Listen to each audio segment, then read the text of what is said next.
Good morning. तो आज ये एक नया सुबह और उसके साथ साथ मिथुन का भी नया तबीयत। कैसे हो मिथुन? आज बहुत बेहतर। ठीक ठाक हो ना? लास्ट 2 दिन से मिथुन का बुखार उतर गया है। तो कल उतर नहीं गया पर उस लेवल पे आ भी नहीं रहा है। 99 to 100 के बीच में रहता है। तो और डेंगू नहीं है, टेस्ट वेस्ट सब कुछ हो गया, तो डेंगू नहीं है। इस बात का एक बहुत बड़ी तसल्ली है कि डेंगू नहीं है, वायरल फीवर ही है। पर हाँ, सर्दी खांसी ये 2 चीज़ें बहुत ज़बरदस्त लगी है। और आर्यन का भी तबीयत ठीक है। जो बोला था, आर्यन का भी गला दर्द पर शुरू हुआ था, तो वो थोड़ा बहुत आवाज़ भारी है, पर भगवान की कृपा से, माँ सरस्वती की कृपा से अभी तक स्टेबल है। तो आई होप कि उसका एग्ज़ाम भी निकल जाए और मिथुन भी ठीक हो जाए। तो चलिए, इस खुशी में गर्मा गर्म चाय पीते हैं हम तीनों एक साथ मिलके, क्योंकि आर्यन का जब थोड़ा सा गले में प्रॉब्लम होता है तो वो हमारे साथ चाय या कॉफ़ी पी लेता है। तो चाय भी चढ़ा दी है, यहाँ पे ऑस्कर मेलो का खाना भी बन रहा है। तो अभी हम निश्चिंत होके आराम से सुबह की चाय को एंजॉय करेंगे यहाँ पे बैठ के।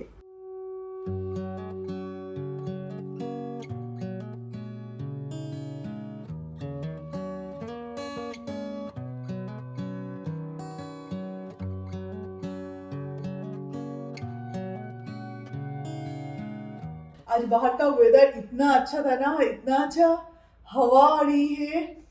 देन एक कहावत है, आलो आधारी, बिल्कुल ऐसा वाला वेदर है। सनलाइट में कोई वो तेज नहीं है जो आपको गर्मी लगे, पर एक मीठी सी धूप। मैं आपको थोड़ा सा दिखाती हूँ, बाहर का वेदर थोड़ा सा दिखाती हूँ। पेड़ पौधे का जो पत्तियां है ना, वो पागलों की तरह इधर से उधर, इधर से उधर, उधर से इधर हो रहा है। पर हमारे चेयर का हालत देखा, इस चेयर में बैठूंगी तो पीठ में इतना ज़्यादा दर्द होगा, इसका कुछ ठीक नहीं है। इसे रिपेयर करना पड़ेगा या तो रिप्लेस करना पड़ेगा, इसलिए बैठ नहीं पा रहे हैं। और ये हवा से शायद आर्यन और मिथुन दोनों को ही तकलीफ हो सकता है। बाप रे, देखो ये हवा चल रही है तब से, इतना अच्छा लग रहा है। हवा ताकि अंदर ना आ पाए, तो इसलिए दरवाज़ा भी बंद करके रखना पड़ रहा है।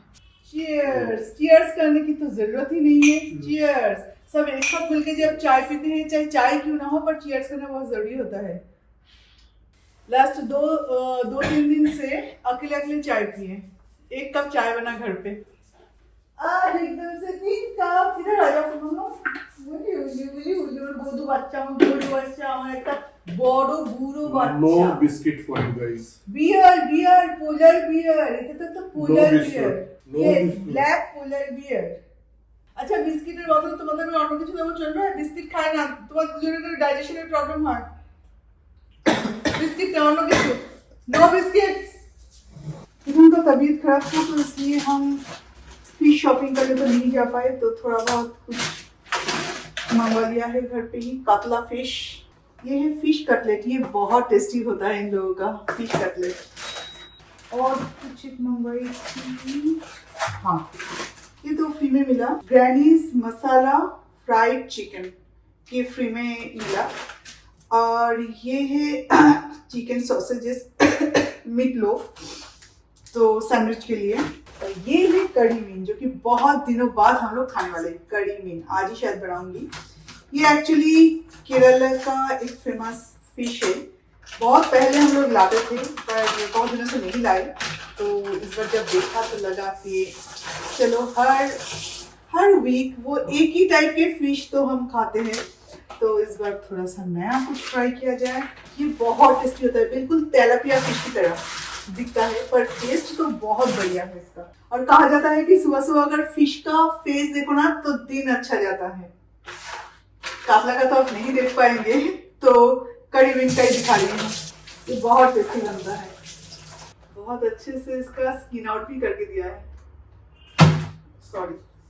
और इसमें है कातला फिश, 2 से 3 किलो के वेट का कातला फिश 500 ग्राम मैंने लिया है, क्योंकि एक ही फिश ज्यादा अगर लो तो खाएगा कौन? एक ही फिश रोज रोज तो अच्छा नहीं लगता। 500 ग्राम एक ही दिन में बना लेंगे, हो जाएगा।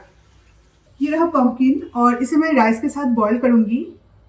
और पंपकिन का चोखा बहुत अच्छा लगता है, सिंपल होता है, खाने में भी बहुत टेस्टी होता है। एकदम सिंपल लंच अगर आपको बनानी है तो एक किसी ना किसी एक सब्जी का चोखा ज़रूर बनाना। और ये रहा पूरा सब्जी। इसमें है बॉरबोटी, रॉ बनाना यानी कि काचकौला, आलू और पपाया, ये सारे सब्जियां हैं। इसके साथ मैं करी मीन बनाऊंगी। वैसे तो करी मीन केरलियन एक फेमस फिश है और केरलियन स्टाइल में वो बनाया जाता है, जो कि बहुत टेस्टी लगता है। पर ये मैं अभी इतना मसालेदार खाना नहीं बना सकती मिथुन के लिए।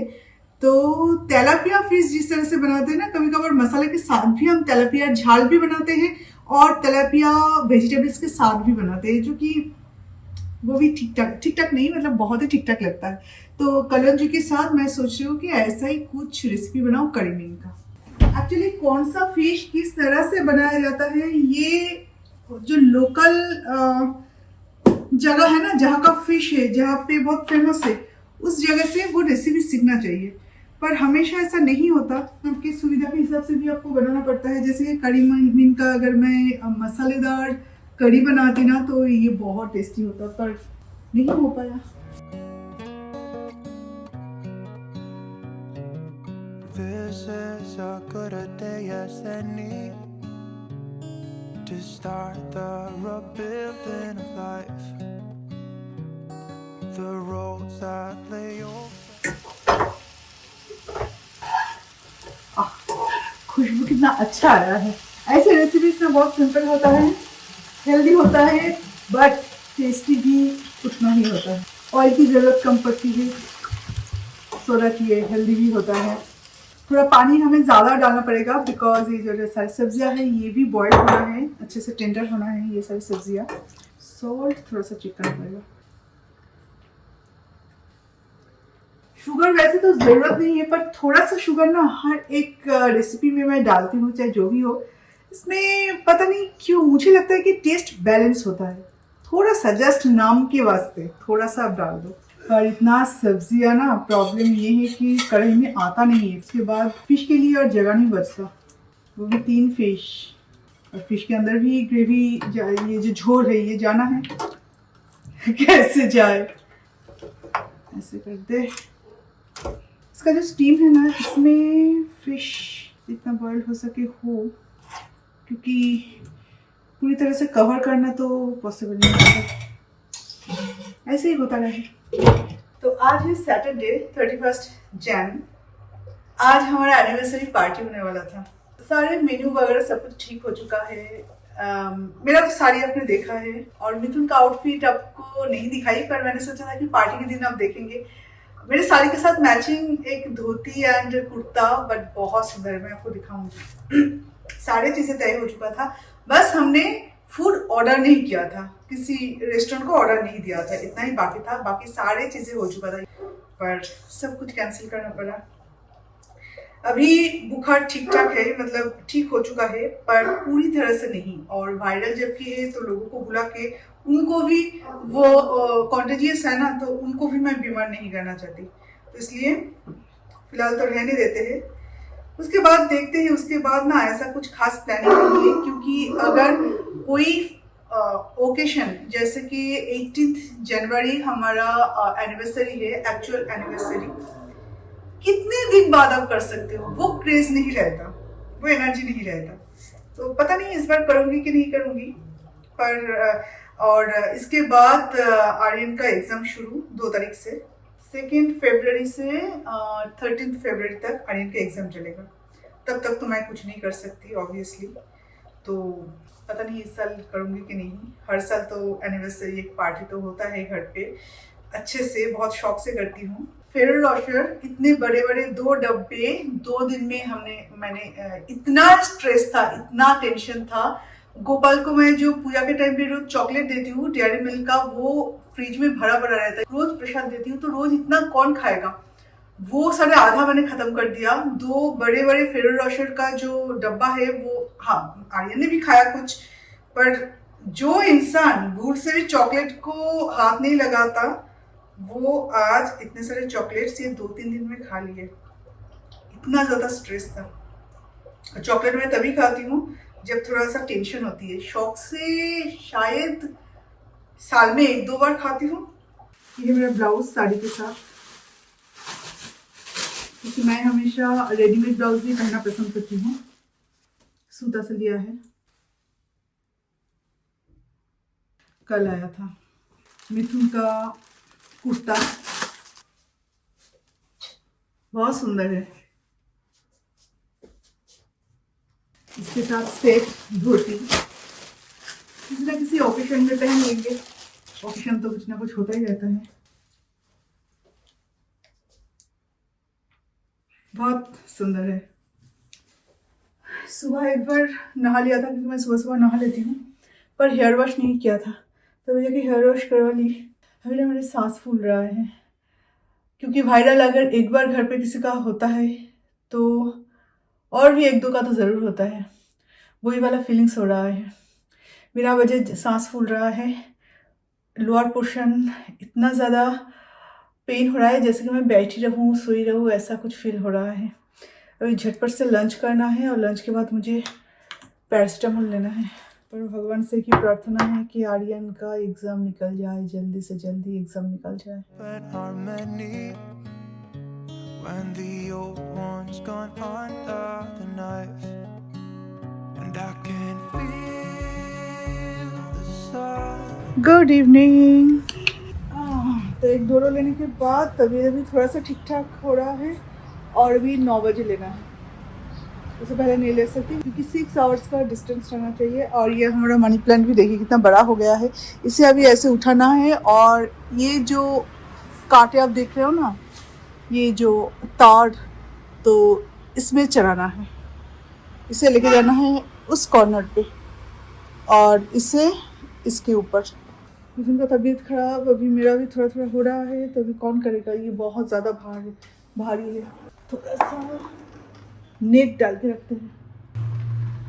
हाँ, चाय बन रहा है, और दूसरे साइड में अभी फिश कटलेट बनेगा। ये सब चीज़ें बहुत खाने का मन कर रहा है। एक एक में 3 फिश कटलेट रहता है।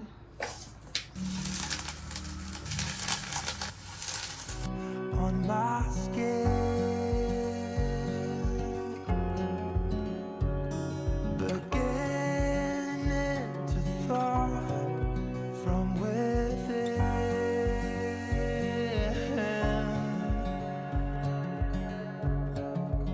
बाहर के बच्चों को खिला के आ गई है। आज तो मिथुन भी गए थे मेरे साथ, वरना बहुत मुश्किल होता है। लास्ट 3-4 दिन से मैं खुद अकेले जा रही हूँ, और बहुत मुश्किल हो रहा था।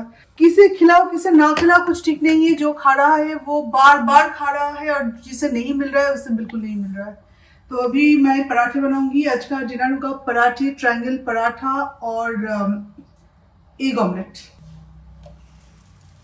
जल्दी जल्दी खाना खाना है, उसके बाद मेडिसिन भी लेना है।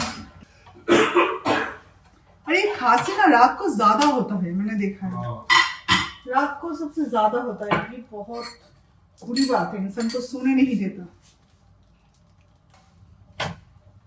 ये ट्रायंगल पराठे ना जब भी मैं बनाती हूँ 3-4 लेयर में ये पराठा बनता है। मैं जब भी ट्रायंगल पराठा बनाती हूँ तो बहुत अच्छा बनता है ऑलवेज। मतलब मैं जो भी पराठे बनाती हूँ, और स्टफ पराठा ये सब बहुत अच्छे से फूलता है और लेयरिंग बनता है। जब ये इसे तोड़ के खाना तो कितने सारे पतला पतला सा लेयर आ जाते हैं इसके अंदर।